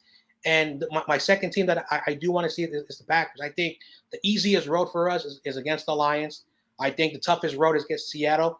But when it comes to Green Bay, I think Green Bay, will make it a game. But overall, I want to play the Lions because there's some Lions fans who have a lot of things that they want to say about the 49ers. Just to be a little bit nice. I'm not going to go into it, but those Lions fans have a lot to say to us, so that's why I want to play the Lions. Yeah, because Don Burr, you want to have a good fun time trashing that Don Burr guy. I get it, man. And then we got that Micro Mike guy, man. That dude, he's a cool Lions fan. But I like to see Detroit Lions actually making the playoffs for once. I mean, I actually made my pick'ems, and I did pick the Detroit Lions to pull an upset and sweep the Packers. I think you saw what they did against the Bears, right? They blew the brakes out of the Bears, even with Justin Fields at quarterback. I don't want to hear excuses about that Lions are not good enough on defense. They got an explosive offense. Jared Goff is actually playing with whatever he's got. And I agree with you, John Jay. I think Detroit would be a good-ass playoff game because they are exciting to watch. Yeah. Like, even as an outside looking in, aren't they exciting to watch? Well, I think they're actually on a 6-game winning streak right now as well, man. So they're getting hot at the right time for themselves. So it could be a little worrisome too, because even last year their offense was scoring a lot of points. And, especially against the 49ers, they almost had that comeback. But let me ask you one more question. So if we had to play between these three teams, okay, like John Jay said it best. Okay, Seattle will have to play a third time. Green Bay possibly. The Lions. Which one would scare you the most? I know it sounds kind of weird. I know we can deal with anybody, but let's say Packers. Oh yeah, that could be a tough one. Yeah, I think we could handle business pretty. I would rank it from most difficult to least would be Packers, Lions, Seahawks. John Jay. Yes, yeah. So I'm going to continue and say what I said just a few minutes ago. I think the Lions are the easiest task. Their defense is not really good. Yes, they have won a lot of games recently, but 49ers, not fair. Packers and 49ers are a good rivalry. It'll be fun to watch. I do think that Kyle, no matter what, he owns his assistants. I think he's 6-0 against his assistants. So, there's a reason why. So coaching will, beat the Packers. But when it comes to the Seattle Seahawks, when we went up there to Seattle, we only won by I think one touchdown. Because Seattle, even though their defense is not really good, they know how to play us. Pete Carroll finds ways to knows how to game plan for the 49ers. So Seahawks I'm worried about. Packers, in between, and the Lions are probably the easiest in my opinion. I think we had a tougher game because we're playing in Seattle last time too. Mm-hmm. So this would be a home game for us this time around. So I think that would be a big advantage as well. Go ahead, CG. Well, okay. So if I had to go through the way how John Jay said it from hard to easy for me, I think Green Bay would be more of an advantage for us because I think we play pretty well and we haven't played them twice. So that gives us a better chance. We play at home and Rodgers doesn't play well in California. So that does give us an advantage there. Detroit, they seem like that Cinderella team that comes out. They may just run their streak will probably come to an end. That would be a great matchup to see. But this is hard to do. You're going to play this team 3 times. That's kind of hard to do.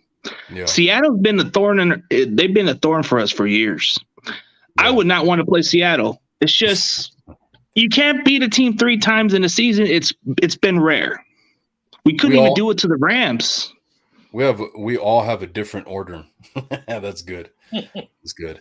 Reaper Cobra 96 says if it wasn't for the referees not throwing flags at our defense getting held, it would have been a different game. That's why Bosa did not get a sack. 100%. We've mentioned that earlier. It's ridiculous stuff. That's why we couldn't get pressure with 4. Part of it seemed like every replay, every real-time play, you see a different player on the D-line or even multiple getting held each and every play. It was fucking ridiculous, man.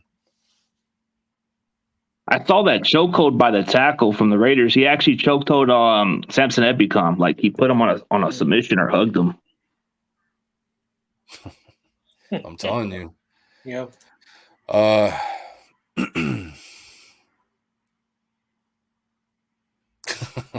Albert Soto, this is a good point. They used Carr as bait to bring in Adams and then send Carr off. I could see that as a scenario. Well, Josh McDaniels, I know he wanted to have his success, so I'm sure he really thought that would have been a great tandem and he would have had a lot of success this season with that tandem right there, but it just didn't work out. Reaper Cobra also says the reason why Kyle kicked the field goal was because of the referees. If you see the referee throw the flag without knowing what happened and then he picked it up because there was no foul. Yeah, oh my God, those guys were so happy to throw flags. Like you could see that's like their big moment. They rip that flag out of their pants and they throw it like they're chucking a damn football. Super excited. Cowboy Angel brings up a good point about the number 1 seed. Let's effing go. Alberto Soto says Kyle was smart to go with the field goal. I'm sure the offense was tired and not to risk anyone getting hurt, especially CMC getting a bang-up knee based on the injury update. Yeah, I mean, but that's what I said. I wouldn't want to risk CMC on that play either. That's where you use your bangers like JP Mason and TDP. Just like they did on JP Mason's touchdown run. CMC had a nice, huge chunk play gets the 49ers into the red zone, and JP Mason finishes it off with the banging run. Let's see if we have any other. Packers, Seahawks, Lions, says Brian Culp. That's his opinion on difficulty, I guess. So Packers, Seahawks, Lions. Yeah, yeah, that's pretty close to what I said. Mm-hmm. I agree with this one. Cowboy Angel says, I think that female ref needs to go back to officiating school. 100%, man. She's the one that called the flag on Kittle for the quote-unquote holding penalty that was complete bullshit. That was not a hold. Oh, my God. That was just, man. Yeah. But anyways, let me Sarah Thomas, right? That Sarah Thomas officiating lady? I don't know what she was doing. Yeah, I don't know her name. Mm-hmm. No, I've heard that's the first female referee. I see. I got a question for CG. I don't know what he's going to say because he is not a big fan of this 49ers player, but I got to ask him. So did you see that video of your, least favorite player, Jake Brendo, running down the field, taking out that defender to allow Christian McCaffrey to get those great yards? I want to ask you that. I had to do it. No, I mean, I've seen it. I did a lot of my breakdown, checked out a lot of his plays. Dude, as long as he doesn't do any stupid, dumb penalties. I mean, I'm not saying I don't like him. I just don't like how dumb of an offensive lineman that goes illegal downfield or does stupid holding penalties. Like, dude, as an offensive lineman of myself that's played this game, I know when it's a smart play or not, but he did his thing. You got to give him credit. And as far as the rest of the players, man, I don't buy jerseys of these type of scrubs. I buy jerseys of actual winners like Dre Greenlaw. Dre Greenlaw is the real MVP, man. He deserves to be Pro Bowl. Second contract type guys. Yeah, number 57. Yeah, he's unheard of. If Jennings gets a new contract, I guarantee I'll get a Jennings jersey, but he has to get a new contract. Yeah, Jennings is dope, man. They need to utilize him more. But I want to ask you about somebody because I guess we'll go John Jay to CG. A lot of people are bragging about, or they're bragging for Mike McGlinchey. Oh, you guys didn't pay enough attention, didn't give enough flowers to Mike McGlinchey. I was like, what the fuck are you talking about? Okay, sure, he was matched up on Max Crosby, but I didn't see anything special. He was still giving up pressures. It was just Brock Purdy saving his ass. And not only that, they were utilizing Kyle Juszczyk as an initial blocker to kind of chip Max Crosby off of his balance. So they were sending help to McGlinchey's side as well. And he did whiff on some blocks. And so I don't understand. Some of these people need to go back and watch McGlinchey's play. He played well enough, but let's settle down here. He played adequate. He played very adequate. Like, he did okay. But, I mean, come on, man. I'm not going to give no apologies to McGlinchey because he hasn't proven that he can actually do it on his own. On the blocking part, he had Juszczyk to help him, and sometimes at times Kittle would be able to bail him out. And Burford, yeah, Kittle too. That's another one. Yes. Oh no, I'm telling you, Burford's coming into his own, bro. That's how you look at offensive linemen. You got to look at the grinder. You got to look at the guy who wants it and actually can play the position. I'm off Brendo's case, man. I haven't really had an issue with him, so it's been a few weeks. It's been a few weeks since I called his name out, but. Well, everybody wants to come out of the woodworks for Mike McGlinchey after one decent game, and talked about he played great. Give him flowers. Shut the hell up, please. What kind of flowers should I give him? Should I give him some some black flowers where it's all ripped up? Some today's. I can't give him sorry. Yeah, John Jay, you got any thoughts on that? Yeah, like one thing that I've always been consistent is when we run the ball, like McCaffrey had a really good game on the ground. Almost, I think he had 120 total rushing yards. Mike McGlinchey is a good run blocker. He can open up lanes. Yeah. And and speaking from what CG said about Burford is a natural tackle. When you look at his tape, and I saw his tape, he played tackle. But one of the things that he said, and also John Lynch said, he can play in the middle. What a unique player. And when this guy, I think he's like 22, 23, telling a guy who's like 27, 28, dude, I got to take some of your coverage. Like, no disrespect. Like, Mike McGlinchey, I think, should only be there in run plays and then put Brunskill there on the side because I'm not saying he's perfect, not saying he's an upgrade, but at least he doesn't miss his assignments. So for whatever the reason, in the last 3 years, well, that would tip plays too much though. Yeah. So his first 2 years, he had really, really good years. But after that 2020 season when he lost weight and then he gained the weight, I don't know what has happened to the pass blocking. And some people are like, nah, he was a guard, so why is he not playing guard and he's playing tackle? So there's a lot of things when it comes to McGlinchey. McGlinchey is I'm not a big fan of PFF, but he's rated up at the top when it comes to the run game. But when it comes to this block, he's one of those low tier starters when it comes to the passing game. I don't know what has happened. And no disrespect to Kyle. Yes, he's the coach. He knows better than us. But at the end of the day, I don't know what's wrong with McGlinchey. I have no answer for that. And then when it comes to the run game, because that's supposed to be his strength, the weaker running side is to the right. Most of our success has gone to the left. Outside of that Ray McLeod play that went for 71 yards, we haven't been able to run to the right really most of the season. So even then, he's not having the greatest impact there. Now, for him to work on his weakness as a pass protector, he's still giving up pressures and stuff like that. I saw even a play where he let Max Crosby run right past him and down blocked on a guy to help Burford out when it's 2-on-1, when you're supposed to be outside blocking Max Crosby. It's just Brock Purdy is saving his ass with that quick release and quick decisiveness. And Brian Colt, stop it. He says, I just canceled my jersey for Robbie Gold. I'm getting a Mike McGlinchey. Wow. But dude, that's the problem with Mike McGlinchey, dude. But I've been off his case. I don't want to get all critical. I don't want to do exactly what I did to poor Brendo. I don't want to get those players to block me because I'm calling them out because they ain't gonna take advice from a guy who never played in the NFL. Well, it's just, no, I'm not going to sit here and criticize McGlinchey right now. It's just, I'm going to tell those people that are giving him all his flowers after one game that was decent, not even that good. You guys should probably settle down and really look at what he's doing. If you guys are actually, just because, people call out like offensive linemen if they give up sacks or pressures, right? And just because you don't notice those doesn't mean he's playing great.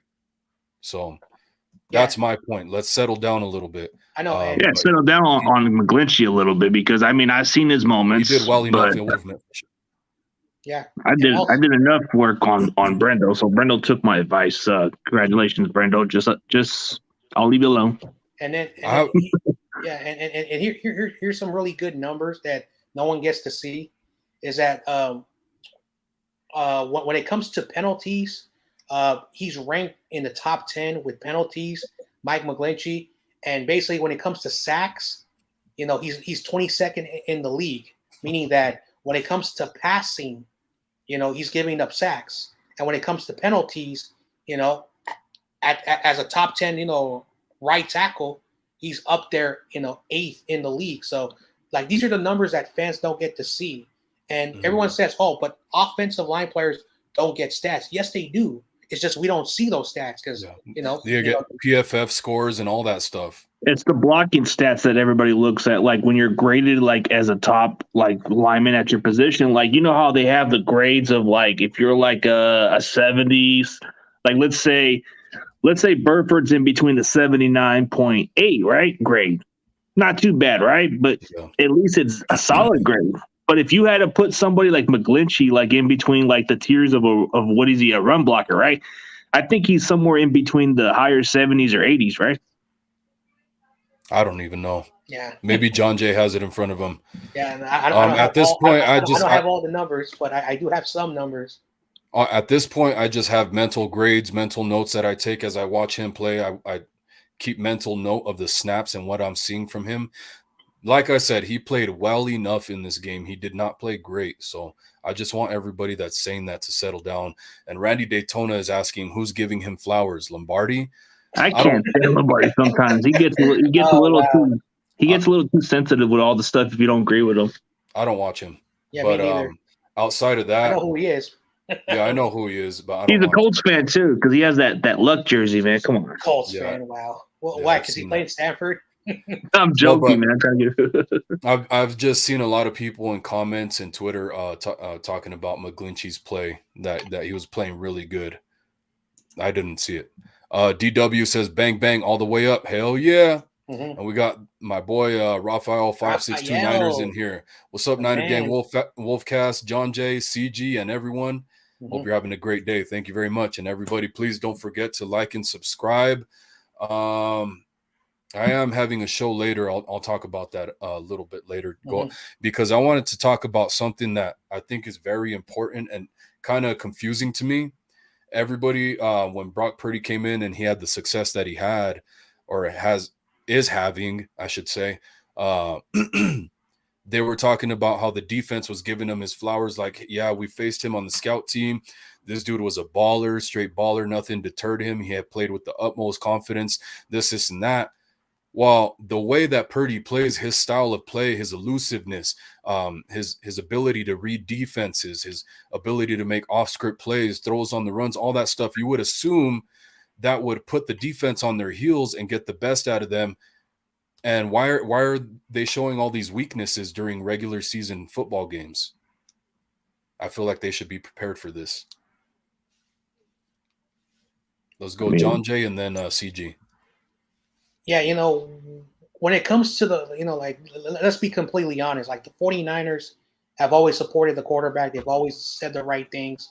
During the offseason, everyone said Trey Lance, he's the guy. He knows the offense. You see the respect that these players will support the quarterback that's there. They did it with Trey Lance when Jimmy had to come in. They said Jimmy doesn't get, his respects, and now they're doing it with Brock Purdy. So when it comes to the team, shout out to the team. They support their players. When I look at Brock Purdy, I've said this many times. If you're old enough to remember how Jeff Garcia played, it's sort of similar. Jeff Garcia would roll out, would run for stuff like that. He had that. I'm not saying Brock Purdy is better than Garcia, but there's some traits that, that if you saw Garcia, he has. As Brock Purdy made some mistakes, he does have 4 interceptions. 2 of them were basically the receivers knocking the ball up in the air and landing on the defenders. So, let's take away that. And of course, those rookie mistakes. He's technically a rookie. But, there are moments where, he's made some boneheaded throws that have not been really good. I talked about this on my channel. There have been 17 throws that Brock Purdy has thrown bad passes, 17 of his 150 throws. Yes, that's not a lot, but you see those mistakes. And right now, I may be saying he's good right now. He has a really good team. When a quarterback has a really good team, the flaws are erased. But when that quarterback has to step up with a very limited cast, you see the flaws. So there are flaws at Brock Purdy's game. Yeah. But because he has Kittle, he has Ayuk, Debo, McCaffrey, McCaffrey is a godsend. Like, when Purdy has no other option, he throws the ball to McCaffrey. Jimmy did the same thing when you have a good team like that. So we see all the good, but because, when he sees all the good, we forget all the bad. So that's my take on Brock Purdy. Yes, sir. Well, what I see from Brock Purdy's game a little bit, it's like I need to see a lot more, and I'm starting to feel a little more confident with him the more he plays. I mean, there's some flaws in his game. The arm strength has been the question mark. We've seen it. The limitation, he's got flaws for sure. But the way we make up for this offense is we got the weapons around him to succeed, just like John Jay said it best. I mean, there was the moments where we had a big lead. He didn't have to do too much. But this game against the Raiders, now we're seeing exactly what he's made of. You're down by 10. You're down by 10 in the third quarter. Yeah. You're marching this team down the field. You have an opportunity to silence those doubters. Everybody in all those other platforms were questioning Brock Purdy. Can he come from behind? And we got that answer.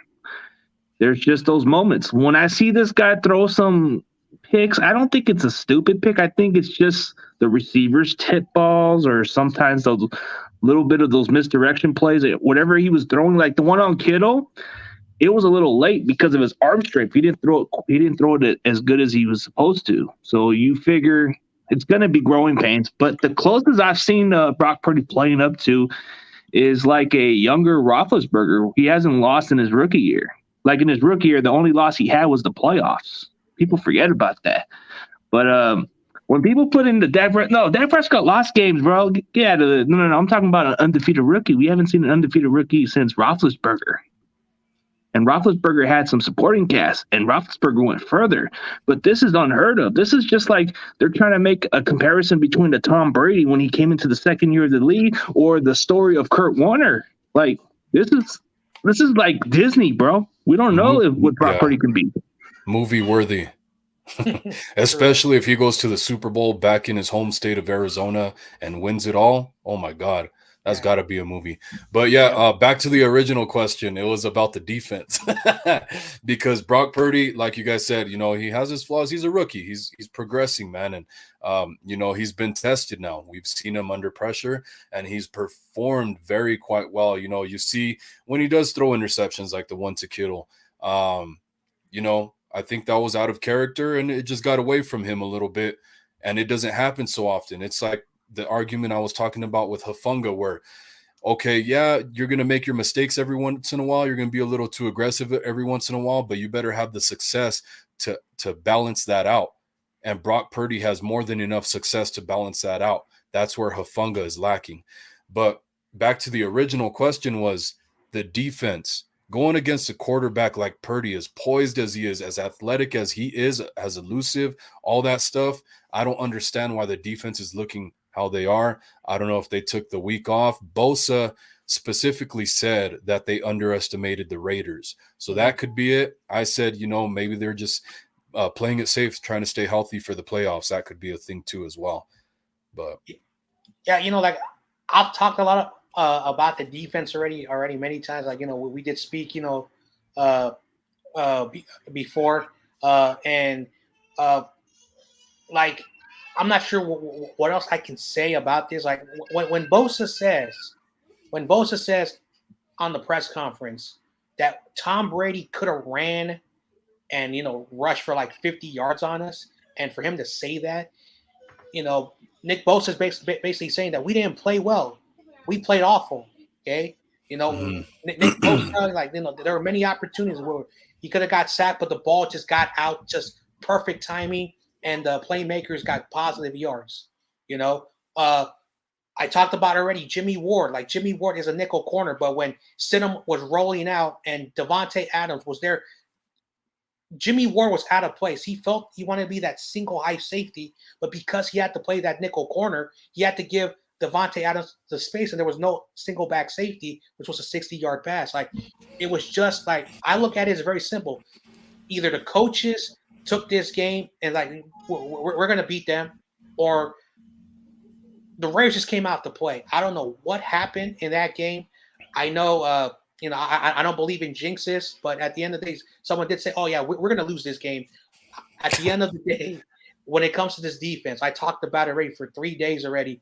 Like, D'Amico has to understand, it's called any given Sunday, and you cannot take any team lightly. So that's about the defense. The defense either should have really stepped up, or because we're playing the Cardinals, and if we play like this against the Cardinals and we somehow get a simple victory, then after that we're playing the playoffs, and those teams are better than the Raiders and the Cardinals. So we cannot play. Yes, they are. You ain't lying about it, because this could be the problem right here, because the way we played against the Raiders, it could possibly be exactly what the Packers can do to us, or the Lions, worse, or Seattle. It's like, dude, we can't expect Brock Purdy to do exactly what he's expected to do. I mean, he's doing a really good job on his part, but do you think he's going to come from behind a lot of times? There's going to be a game where it's going to be a lot tougher. And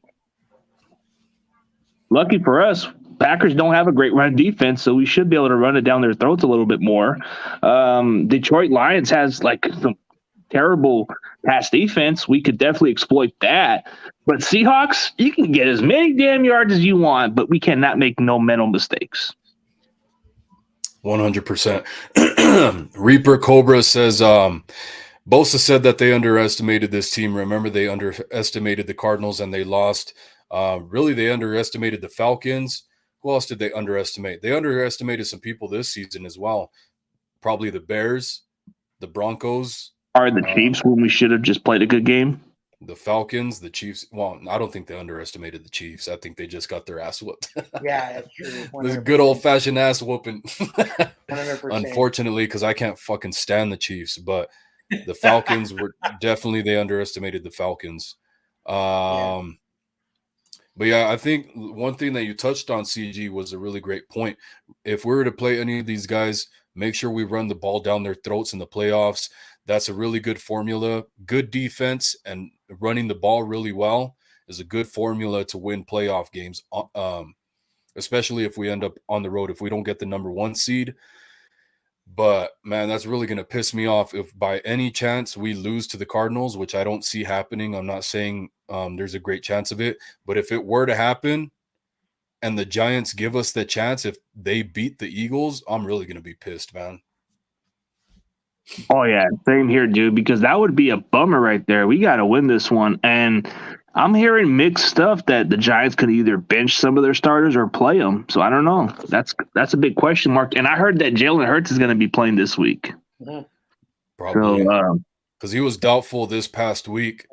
So with another week under his belt of getting healthy, I think he would play this week. It'd be a little rusty. I'll be honest. He'll be a little rusty a little bit. Yeah, because the Giants, they clinched that number 6 seed. Worst case scenario, they're the number 6 seed. Even if they lose against the Eagles, they don't really have an incentive to play their starters. But Dayball says that he's still planning, and he'll probably make a final decision either Friday or Saturday. Because at the end of the day, like it may look like the Giants will play their starters, but it's like Dayball says, if we don't have to, we don't need to. So we'll see how that decision plays out with the New York Giants. But at the end of the day, Niners just have to win our game and then focus on the league later, because the Eagles and the Giants is going to be at the same time as the 49ers game. Imagine if the 49er fans see the scoreboard that the Giants won and somehow, and we're winning, that stadium is going to, erupt. 100%. I think getting the number 1 seed for this Niners team is more of an advantage from the previous teams. I mean, because some teams, they don't take advantage of getting the players healthy. Because, I mean, Packers, they were fully at their best. But I guess Rodgers getting benched was the downfall. So if we can get a win over the Cardinals, which I believe we will, I don't think they're even playing for much at this point. They're on to their 3rd or 4th string quarterback. I know we can't underestimate them, but the Giants, if they're going to play their full starters and Jalen Hurts is a little rusty and plays terrible that day, and they just tend to pull the upset, it is going to erupt. Like John Jay said it best, this is going to erupt, and this is probably the one team that nobody wants to face, and we get home field throughout the playoffs. We've been playing great at home, actually. We've been playing great at Levi's. Yep. I like that on the D line. We're starting to get some of the guys back, like Kinlaw and Kerry Hyder, Drake Jackson, Jordan Willis. All 4 of those guys are starting to look like impact players at the right time, man. So I love what we're seeing out of those guys. It gives us a lot of hope. Hopefully, Kinlaw is the main one that hopefully he can stay healthy, because the other guys, I think, Drake Jackson's been pretty much healthy the whole season. Kerry Hyder just came back recently, and so did Jordan Willis. But yeah, man, I think that's looking really good. I don't know. Did you guys notice Ray McLeod? He almost stole the touchdown from Kittle. Different occasions he did, right? Huh? Oh, man. Yeah, that one player. Wasn't that the Commanders game where he did steal the touchdown almost? No, Kittle stole Ray's touchdown in the Commanders game. But this game against the Raiders, Ray almost stole that touchdown from Kittle. If you guys go watch the replay again, he jumped up and tried to catch it. Yeah. Yeah. So let me know if anybody noticed that. I think they're just fighting for that ball, pretty much. Yeah, for real. That's what happens. You got multiple guys in the area. Beautiful pass from Purdy.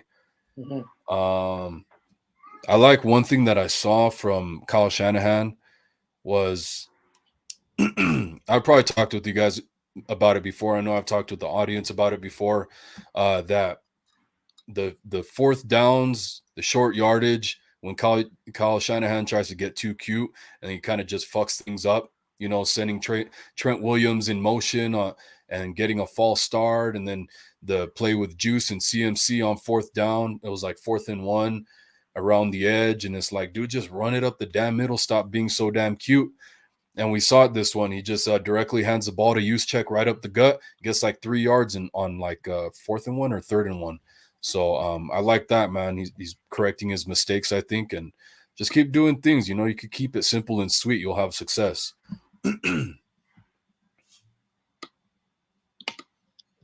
No thoughts, guys? Silent crowd today.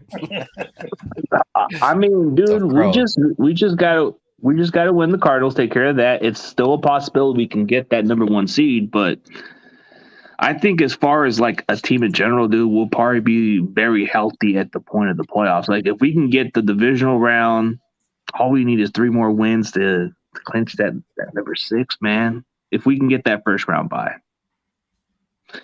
Yeah, I actually would like to see the Cowboys go down to Green Bay, actually, or even or the Packers play over there in Dallas. I like to see that game actually, because then that'd be kind of funny. Can you imagine? I would like to see whoever loses. Actually, I don't care whoever loses this game because I can't stand those 2 teams. Can't stand the Packers. Can't stand the Packers or the Cowboys. I'm cool with whoever loses. Yeah. I just can't stand Aaron Rodgers. He's such a diva. He gives 49. I can't stand those Packer fans, bro. I can't stand those Packer fans thinking that this is their year. They're saying, "Oh, we still have a chance," and I'm like, "Dude, just shut up." So you're saying there's a chance? Yeah. Yeah. Aaron Rodgers gives 49er fans a bad name. Yeah, that's the one guy. Reaper Cobra again says the Giants are going to play their starters because of what happened last time when they got their ass kicked. They want to get a revenge, and they want to go into the playoffs on a high note. That's what it sounds like, man. Their coach Duval, he's that's what he's saying. He wants to roll into the playoffs with momentum. He wants his starters to not get rusty. So allegedly, he's going to play his starters against the Eagles. Yeah. And this looks like it's going to be a very hard-fought game, division game for the Eagles.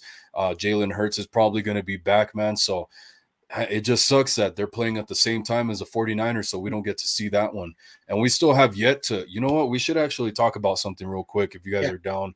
With what happened with DeMar Hamlin last night, that game got postponed, and – as of last time I checked, it hasn't been announced yet. Mm-hmm. And the Bengals, I think, are supposed to play the Ravens on next Monday Night Football.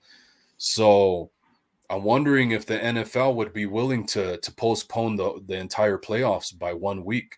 I know it would have to go through a lot of logistics, but I think that would be the best thing for everybody is just postpone the playoffs for 1 more week. Yeah. What do you guys think? Yeah, the first thing I want to say is that, I saw the tackle and I immediately thought it was a special teams play, but then when it was basically like a pass play, and the hit didn't really look, like severe, but bringing back, because I had to go to school because I was a former player at different varieties of sports. I coach in different varieties. You have to learn how, simple medical stuff. And when they were saying we were doing CPR, that heart stopped. It was the most scariest thing. I want him, his family, hopefully to find some peace, and hopefully, he wakes up. But when it comes to the game, when it comes to the NFL, it was so, like, for me, I'm not gonna lie. I'm not trying to be insensitive about the situation. I was shocked where they say, you know what, we're not playing the game, because the NFL, like just last year when we were up at Seattle, a player got put into an ambulance. They were saying that that's never happened in NFL history. It's happened in many types of sports. So, those commentators were over, making the situation much worse. But when you saw the players, they're like, we're mentally not able to play. So when it comes to the NFL, I don't know what they're going to do with this game. Some rumors are just coming out that I'm reading right now that they may just cancel the game. They might award the 2 teams with the ties. But if they have to play a game this week, they're going to try to see if they can do it on Thursday. Worst case scenario, they may just say cancel the game and award these 2 teams with a tie. Because I don't think, because if they have to play next week with their respectable teams and they got to make up this game, I don't think the NFL is going to do something like that, because at the end of the day, the NFL did something. Let's give the NFL a little bit of credit. They did something that they never did, and at the end of the day, they played during COVID. I thought they were going to find a way to play this game, but at the end of the day, I don't know what they're going to do with this game. And that's not me, trying to be disrespectful. There are a lot of people on the internet yesterday that were just a little bit too far. But at the end of the day, whatever the NFL does, they got to figure that out and not us. But I'm just hoping logistically. that, this kid, wakes up and, is able to hug his family, because his teammates are still, like, even right now, they're still not in that mental mind. So I wanted just to say that about that situation. Right on. CG? Well, we haven't seen this type of stuff happen since it hasn't happened in 50 plus years. Actually, a player actually died on the football field. Like his name was Chuck Hughes. Probably seems like a long time ever heard of, but he died of a heart condition. But the situation with him is he collapsed. It kind of seemed like he had a seizure, kind of like how my brother had it.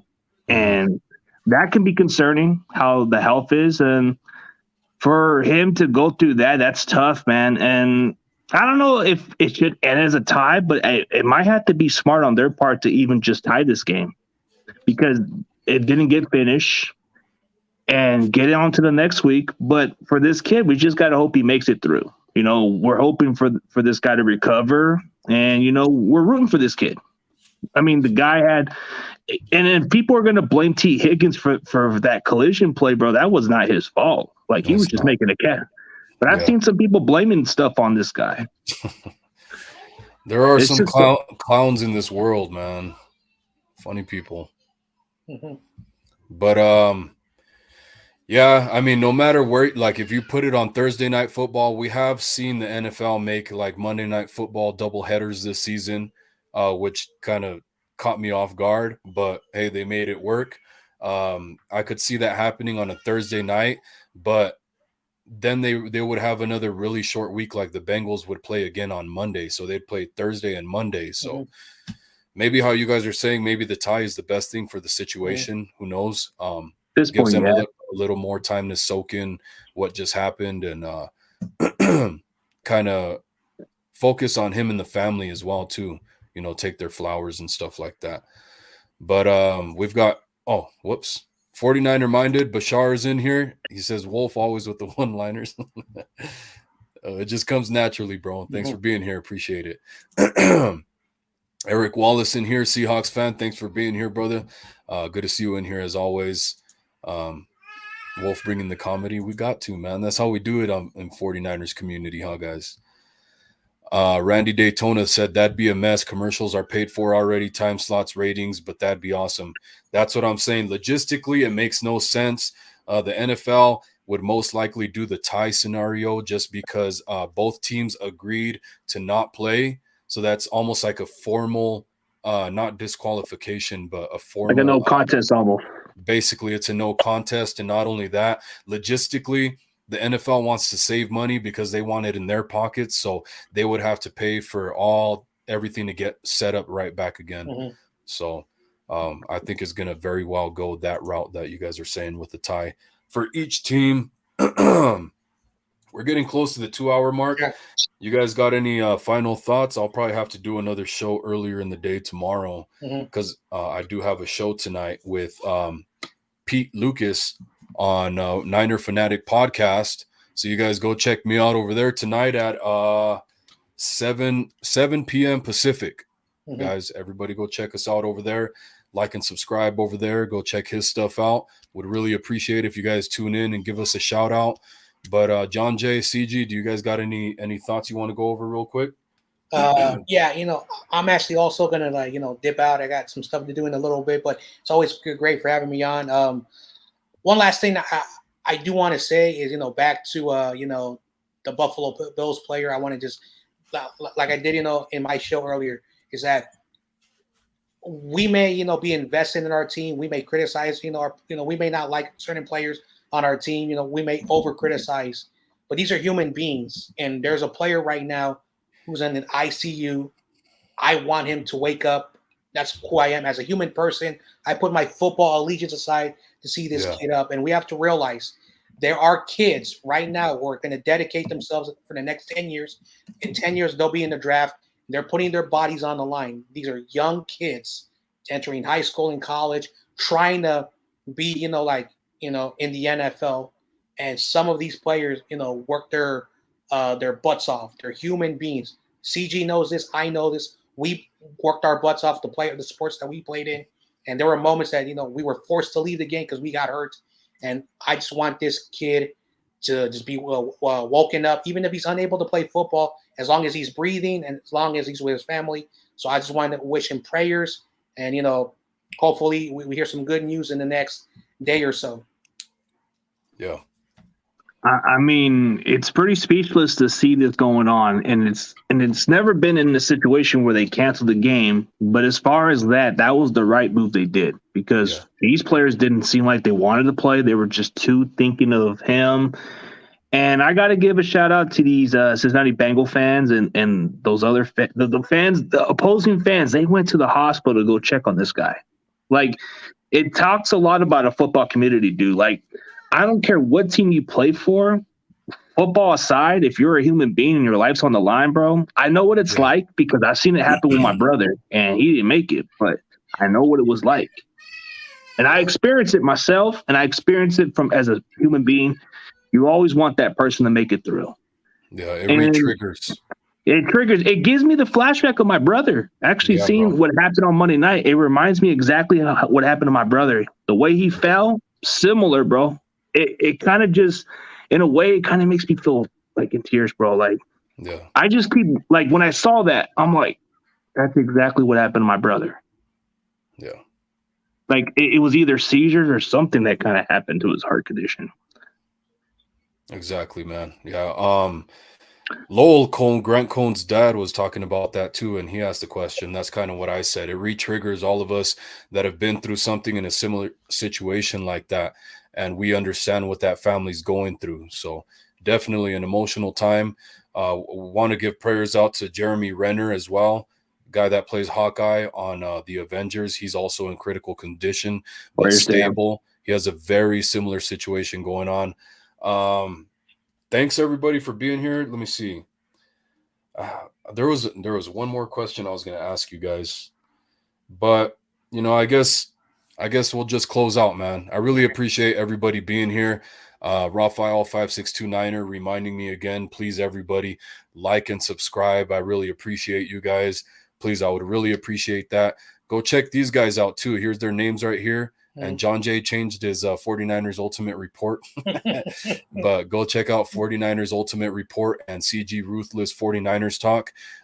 These are great guys as well. Great 49ers content creators. What happens in Vegas, guys? Hopefully it stays in Vegas. Let's get this cleaned up. 49ers defense. If we got to move pieces around, if we got to put Jimmy Ward back at safety, put Janoris Jenkins or Dante Johnson, who is way bigger than the other corners. Oh, Dante's on IR, dude. He is, huh? Oh, shit. Yeah.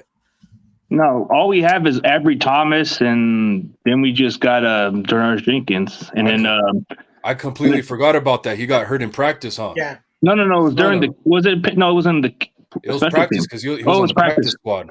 He was on the practice squad. He didn't get activated. He tore his ACL that Bro, play. I forgot about that shit. God damn it, because that dude is 6'2". All these other corners are like 5'9", 5'10". So it's not like Lenore was getting beat in coverage. It was just he was getting out-bodied, man. Yeah. So. I wouldn't mind to see a little more of Womack, actually. Womack kind of showed some signs a little bit.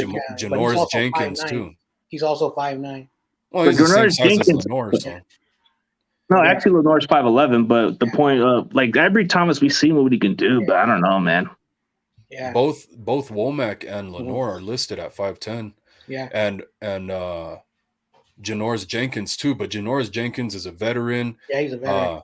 But he's bigger than his size. They play is zone coverage typically, so that suits his needs. Yeah. Just like it did with Richard Sherman. He's like 34 years old, though. Jeez. Yeah. So we'll see. But like I said, what happens in Vegas, hopefully it stays in Vegas.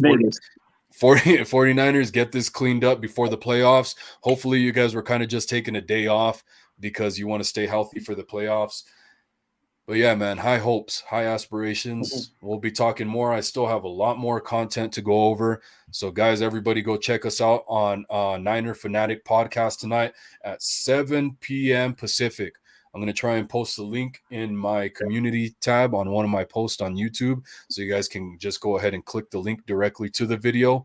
And yeah, everybody's giving shout outs to my guests that everybody should go check out. Great guest, said Brian Culp. Thanks, bro. And likewise as well, Brian, as always, is a great guest. Love having his perspective and his energy on the show. Randy Daytona gives us trophies. Thank you very much. Take our bow. Our 49er Minded says Renner is a 49er fan as well. Yes, very much so. I didn't even know that. Didn't even know he was a fan. I thought he was just like a mixed random fan of another team. I've seen other. He's Hawkeye from the Avengers movies, and he's a very big lifetime 49ers fan. So that's part of what makes it 49ers news. Yeah. But yeah, guys, everybody have a great night. Like I said, what happens in Vegas stays in Vegas. Take care, Niner gang. Good night.